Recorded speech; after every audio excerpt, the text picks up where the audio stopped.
No, if the holiday's on We were a Saturday, you get Friday. Gotcha. It's working kind of good with Christmas though, isn't it? Off Monday to Tuesday. Monday, Tuesday. It's just weird because the way it fell. Or falls, it hasn't fallen yet.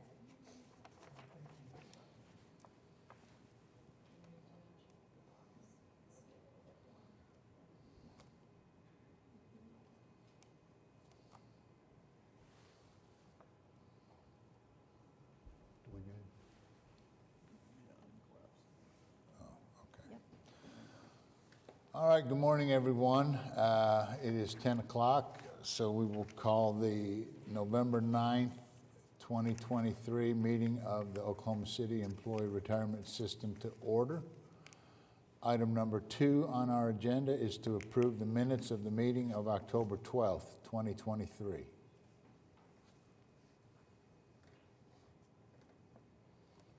We have a motion and a second. Please record your vote.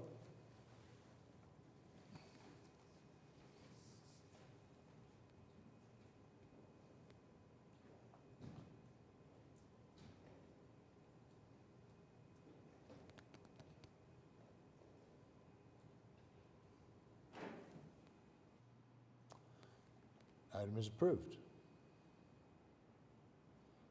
Item number 3 on our agenda is the consent docket. We can take all 3 items with one motion, please. Have a motion and a second. Please record your vote.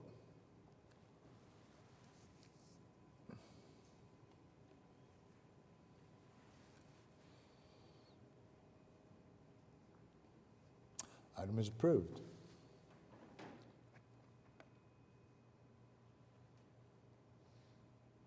Item number 4 is to ratify approvals. Chair will entertain a motion to approve items A through I, and then we were going to have a presentation on item J. So let's have a motion on A through I.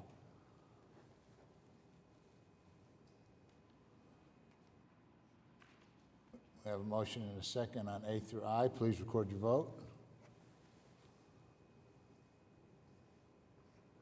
Item is approved. And item J is an item that's the result of I guess you'd call it a study that we contracted with an outside accounting firm to look at. They've been working on it for 18 months, more or less. Over 2 yeah. years. Mhm. So I'll let Regina go ahead and do her presentation, and then if anyone has any questions afterwards, we can. So some of this is going to be refresher for some of you that have been here, but since we do have new board members, I just wanted to give the background of how this was discovered and what the significance was. So if we go to the next. So during our retirement calculation process, when we determine the high 3 years, the high 36 months, there is an adjustment made in that very first pay period, like the furthest back, to arrive at the actual working hours for this exact 36-month period. So for an example, for the people that are retired on this agenda this month, most of those had 6,264 exact hours when we looked at their high 36. If their pay periods pull in 8 more hours, 6,272, that 8 hours has to come off in the system. So just so you guys all know, pension wages or our pension calculation is based on gross minus any pre-tax Section 125 deductions. So that's what your pension calculation's based on. But this adjustment of this very first pay period way far back in your high 3 was taking off at the gross rate. So that was over adjusting. It was very minuscule, but it was that very single first pay period resulting in an underpayment to retirees. So this was discovered when we had a changing of the guard. Mary Ellen Layton discovered it, and we kind of ran it through our city auditor's office and some people just to make sure we were seeing what we thought we were seeing. Next slide. But after consulting with our pension attorney and validating this, our pension attorney advised us to correct it as far back as we could. Just for IRS, there's a voluntary self-correction program that if we've identified a problem and we were to be audited, we can say we tried to fix it or we did fix it. We retained BT and Company for accounting services in March of 2021 to calculate these corrections. We gave them access to PeopleSoft. We kind of trained them on how to do our calculations and all of that. So this is more background, but Section 125, those pre-tax deductions, they started impacting pension calculations in 1997. And PeopleSoft started housing payroll data in 2003. So what we tasked them with was an initial looking at 2003 through 2019, because we identified the problem in 2020 and we fixed it going forward. So we're looking back for those normal and early retirees. And the variances that they came up with on that initial payment was $0.01 to $9.64 per payment, and an average of 67 cents. So that was last fall when we got that data. But upon advisement again with the a pension attorney, it was determined that we also needed to impute COLAs that have been missed out on these amounts, as well as we needed to apply interest at the rate of the assumed rate of return in the plan. So that gets us to this report today. So next slide. So they agreed to extend that. We had an item here to amend their contract in February of this year. And we worked on the COLAs and applying the investment earnings to complete these services. So the report, I placed it where we normally do modifications of pension payments, but I just wanted to make sure you understand we are going to change these people's pension payments. So I wanted to treat it kind of the same. So the report attached are modifications to 635 retirees. The initial monthly difference, when you look at their very first month in retirement, was $429 over these 600. So that's how insignificant it is initially. But when you add COLAs and interest lost and all of this, the total, including interest and the owed COLAs, is around $58,000 that we're going to have to pay and back pay and all of that. Next slide. So we are working, I've started working with our custodian bank to get these payments made before the end of the year. And I'm also working with HRIS to try to figure out a way to do this in PeopleSoft for actuary purposes so that we don't have 635 variances there. And we will send letters out to these impacted retirees. But again, for those who weren't here when we initially discovered it and brought it to the board, we have made a system correction in 2020, and for all those 2020 to current, they're correct, so I wanted to reassure you of that. We did have 288 retirees that we excluded from this 2003 to 2019 population because they did not have Section 125 in that very first pay period. And then the people that retired before then that possibly could have had pre-tax Section 125, those are going to have to be done manually. So I'm sure we're going to get phone calls, but we can do the best we can and just try to take them as we can, and we'll be bringing those to the board as well for modifications. But with that, I'm happy to answer any questions. I know it's very complex, so. No, this was something that, that obviously Regina and the outside accounting firm has been working on, and we made the decision at the very beginning of the process that there was some discussion about only going back so many years, and I said, absolutely not. I said, if we're going to go through the time and the effort and the expense to do this. We need to go back from day one and recalculate it, and the report today and the payments are the result of that, so. Well, to give Paul kudos also, our pension attorney pointed to some kind of provision that allowed dismissing less than $75 of a correction, and our chairman did not want to, he wanted to include everybody, so I will Yeah. point that out. Anyone have any questions for Regina on this item? Okay, then hearing none, Chair will entertain a motion on item J.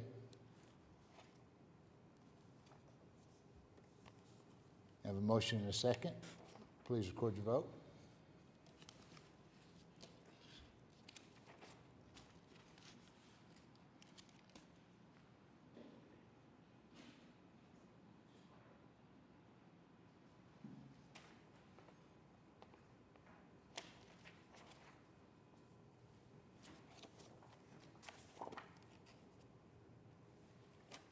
Item is approved.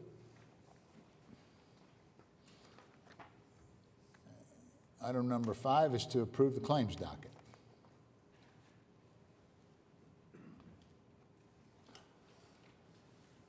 I have a motion and a second. Please record your vote.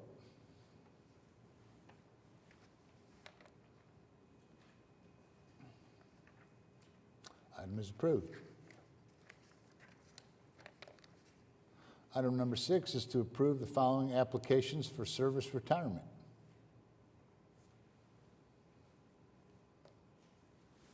I have a motion and a second. Please record your vote.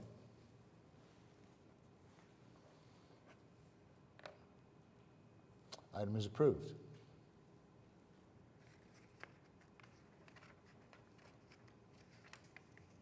Item number 7 is to receive report of death, authorize payment of the $5,000 death benefit, and authorize secretary to make necessary changes to conform on the following.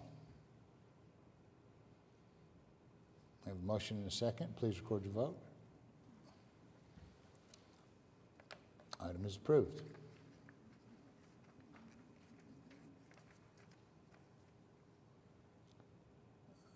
Item number 8 is to approve the following applications of vested rights.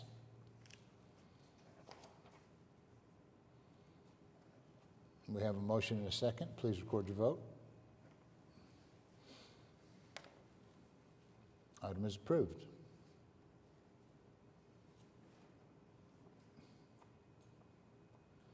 Item number 9 is items for individual consideration. Item number 9A is to receive the quarterly investment report. Good morning, Jason. Good morning. So I have the quarter report and then the monthly flash report, and then I think Regina handed out another piece that I want to touch on. So why don't we start in the quarterly report, and I'll go right to page 8, if you will. We've talked quite a bit about this and where markets are. It's even more as we roll forward through the month of mid-November where we sit today. It's probably even greater dispersion between U.S. large cap and everything else. For the quarter, this is showing year-to-date, 1 year, 3, 5, and 10, not isolating in on the third quarter of the year, but the third quarter was actually a pretty bad quarter. Markets were down across the board as we saw interest rates go up during the quarter. That pushed equity valuations down and eroded some of the return for the year. So you'll see here on that first column of bars, those are year-to-date, or the first 9 months of the year. If we look at the table below, the S&P 500 or U.S. large cap stocks up 13%. Bonds are the Bloomberg aggregate down 1.2% on a year-to-date basis. And that's primarily a function of rates going up throughout the year. Now, as we stand here today, we've seen rates come down pretty dramatically this month since the Fed's last meeting and the announcement that it looks like they'll be holding things steady for a while. We had a jobs number that wasn't quite as good as what we'd seen the last few months, and that bad news apparently helped the markets.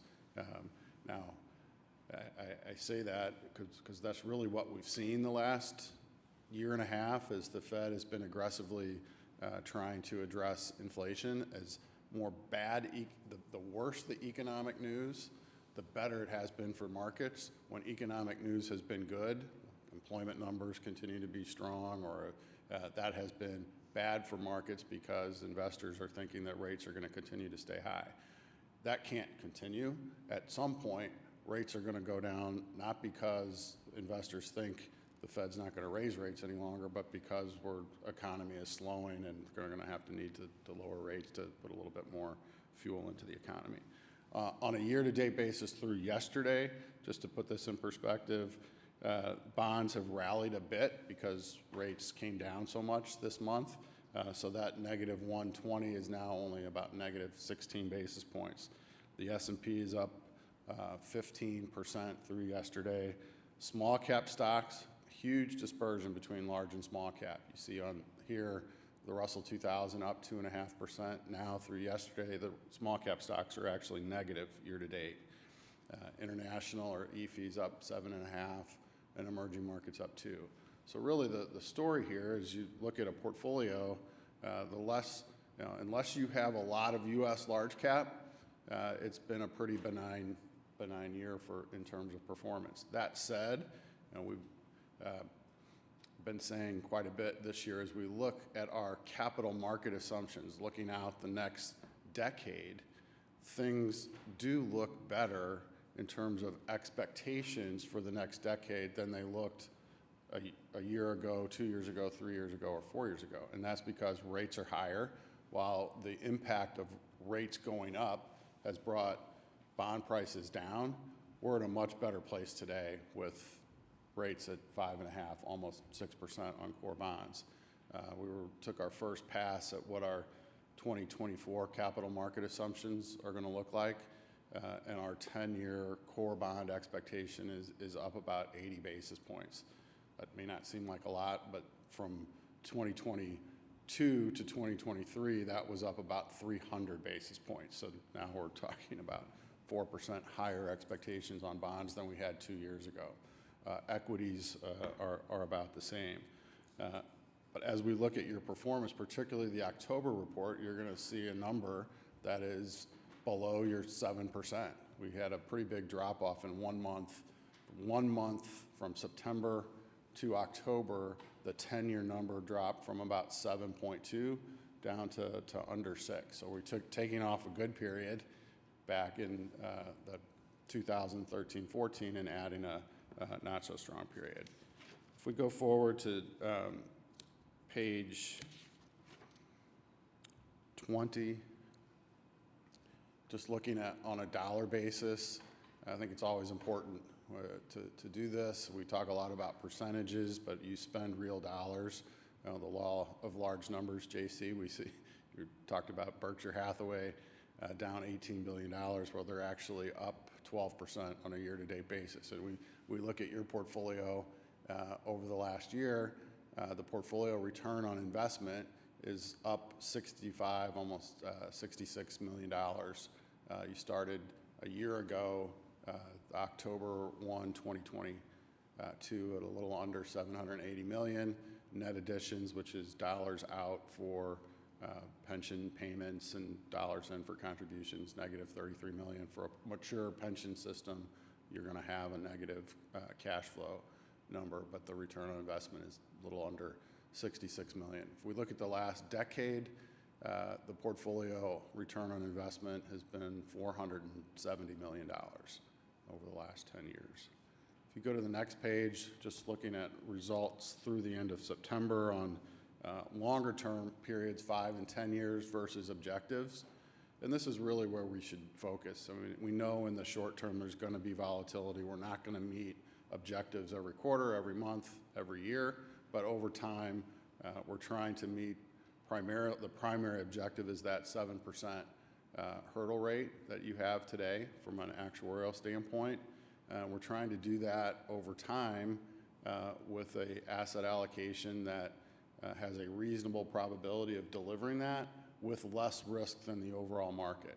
At this point in time, as we look at this, both on a 5 and 10 year basis, that number's dropped down under 7%. And this is what I'm mentioning to you. As we look forward, this is much better. If we went back and looked at our capital market assumptions in 2013 through 2021, our fixed income assumptions were 2%, somewhere between 1.5% and 2.5% for a good portion of your portfolio. Equity expectations were more in the 7 to 8% range, which was well below historical because markets had done so well. And now we're kind of seeing that filtering into the rearview mirror. But on a relative basis, relative to your policy index, which is what the asset allocation would suggest, your overall allocation has been able to outperform both on a 5 and 10-year basis. And then those last three are all risk metrics from a volatility standpoint, which is standard deviation, beta or sensitivity to the direction of the markets, and then down capture. That this portfolio is designed to participate when markets are going up, but provide some protection when markets are going down. And we've been able to do that from, it's been a little bit lower risk portfolio than the broad market. Now, if you go to page 24, a lot of numbers, a lot of charts on this page. I'll focus on the right side of the page. These are trailing returns year-to-date, 1 year, 3, 5, and 10 versus the policy index and versus a couple of different peer groups. One is just a broad institutional investor peer group of other large institutional investors that have 55 to 70% in equity. It's pretty vague. We're not defining what that equity is. It's just a similar risk allocation in terms of equities that you all have. The more you have in U.S. equities in that, particularly large cap U.S. equities, the better you're going to look. And as we see the 1 year peer group ranking, your portfolio up 8.4%, the peer group ranking 97th percentile, which is near the bottom, versus that peer group, which is up 12.5%, 97. So you're 97th percentile. What that's indicating is we just have a lot less large cap U.S. equity than what the median in that peer group does. Over long periods of time, if you go out over 10 years, which is really what we're focused on, 5 and 10 years, your portfolio is in the top third, really top quartile over 10 years. And for a pension fund with long-term liabilities, we're more focused on the long term. We know in the short term, there's going to be some dispersion relative to others where we're not trying to do the exact same thing. But if you look at the risk metrics, the standard deviation and Sharpe ratio, which is Sharpe ratio is risk-adjusted return, you can see, and I'll go down to the 5 and 10-year numbers, your returns are higher on a 5-year basis than your policy index, than to other institutional funds with a similar equity allocation, and then to other public pension funds, about in line with that, right about the median. But your risk or standard deviation is lower. Your risk-adjusted returns or Sharpe ratio is higher than all of those other metrics, and the same on a 10-year basis. So again, in the short term, we know there's some things going on, and it's just identifying what those differences are. Are we comfortable with those? I'd say yes, we are, and we'll talk a little bit more about that when I refer you to this attribution. So why don't we just do that? I'll go right to this handout. We've talked quite a bit about this this year because I think as we look at returns relative to policy benchmark and peers, there's been clearly a lot of volatility in the markets coming, starting in March of 2020 with the beginning of COVID. Things sold off quickly, but then we had a massive run-up in valuations following that, as you had a lot of liquidity and interest rates went to near zero, and you had a lot of liquidity pumped into the market. That artificially pumped up asset prices, only to stick a pin in the balloon and see that come crashing down, and that was a very challenging environment for active management. But as you'll see on this handout, what we're trying to do is just isolate attribution from over the last year from asset allocation decisions and manager selection decisions. And the two areas that really is asset allocation, even if it is showing up in selection, are long-short equity and private equity. As I mentioned, the S&P 500 is the best performing index, and large cap stocks are the best performing market. Within your policy index, we're measuring not only large cap equity against the S&P 500, but we're measuring private equity against the S&P 500. In the short term, private equity isn't going to match what's happening in the public markets. There's a major lag. Now, over the last 5 and 10 years, your private equity has significantly outperformed public markets, but in the last year, as private equity, you saw write-downs in portfolios in 2023 to mirror what happened in the public markets in 2022. So all of these numbers on the right are explaining that relative return at the total portfolio level of negative 2.17. So your actual return over the last year was 8.44%, where the benchmark, the policy benchmark, was 10.6. So we're underperforming that by 2.1%. At a total portfolio level, 45 basis points of that is explained by over and under weights relative to targets. 1.4% is explained by actual manager selection. But if we go down to the private equity line, you'll see the total effect of private equity is almost 200 basis points. So where we're getting allocation and selection there, if you look at the weight of private equity is 8.8%. The target is 15. So we're underweight the target. In the policy index, that target is represented by the S&P 500, which is the best performing bank. So being underweight that is causing 63 basis points. And then the return of your private equity portfolio, because it's not public equity, up 5.7%. That's saying, well, the way attribution is looking at that is it's a manager, large cap manager, underperforming large cap. So that's 135 basis points. So really all of that negative return relative to the policy index this year is private equity, because it doesn't reflect what we're comparing it to in the policy benchmark. Over time, now if we flip to the monthly ASAP report and go 2 pages forward, right here. So if we look out here, this is the October report, and you go to the private equity line, and we look at 5-year and 10-year returns for private equity.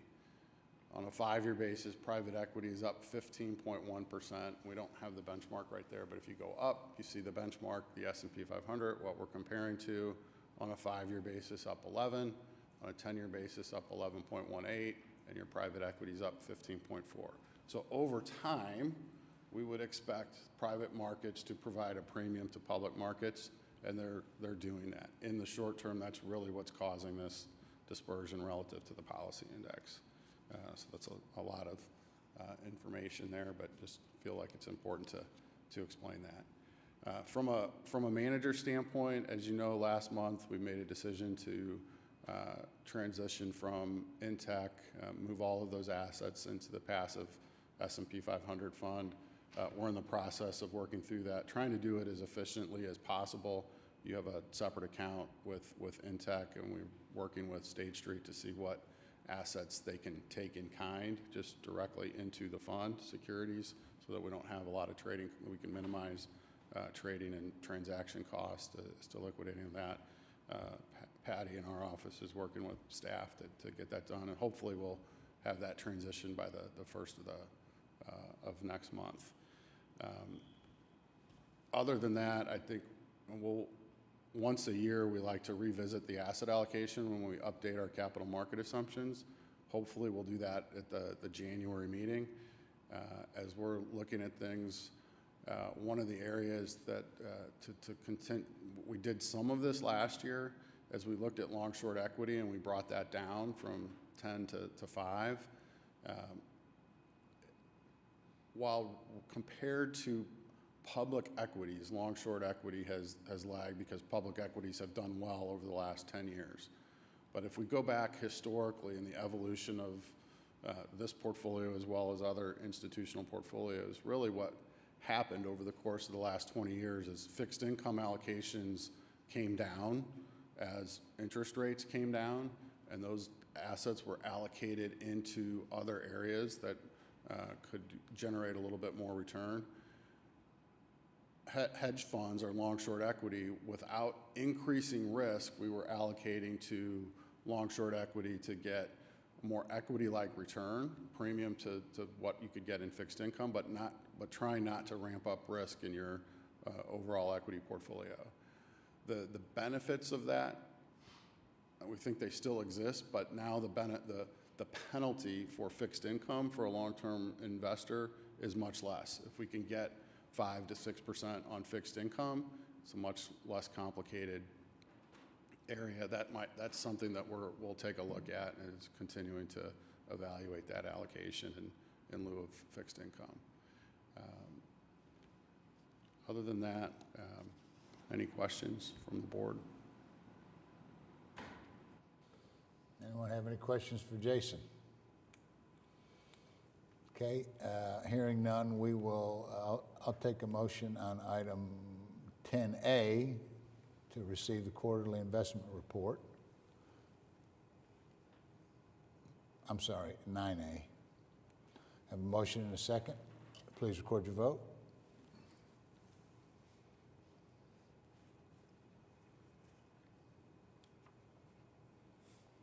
Item is approved. And now we'll entertain a motion on item 9B to receive the monthly investment report. Have a motion and a second. Please record your vote.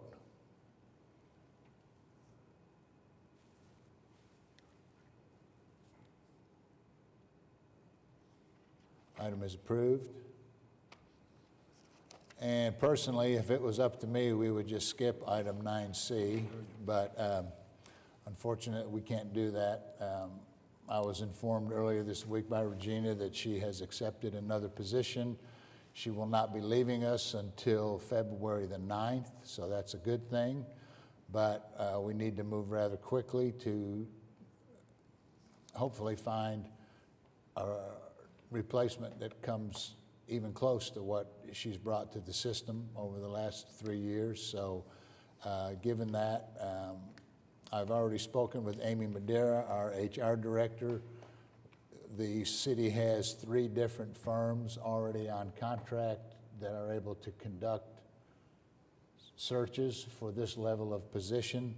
So we haven't identified which firm that we're going to use yet, but I need your all's approval to go ahead and work with HR to get that process started. So that's what item 9C is. So, or if anyone wants to enter into executive session to discuss, we can also do that. So I would need a motion to approve item C, authorizing me, or to retire into executive session. So we'll need someone to state what they're moving. I'll move the resolution, not the executive session. Second. Okay, we have a motion and a second to approve the resolution.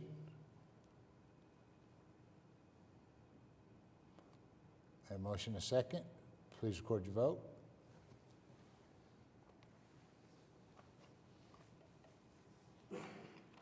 Item is approved. We're good. Okay, item number 10 is comments from board, staff, and citizens. Anyone have anything for the good of the cause this morning, other than what we've already discussed? Yeah. I noticed that we couldn't take a vote on saying yes or no if she could retire. That's the. Well, that was not on the agenda. I know. Yeah, That's right. yeah, definitely, Regina, thank you for your service, and going to be hard to replace you. Well, Nah. Okay, we are adjourned at 10:34. Thank you, everyone.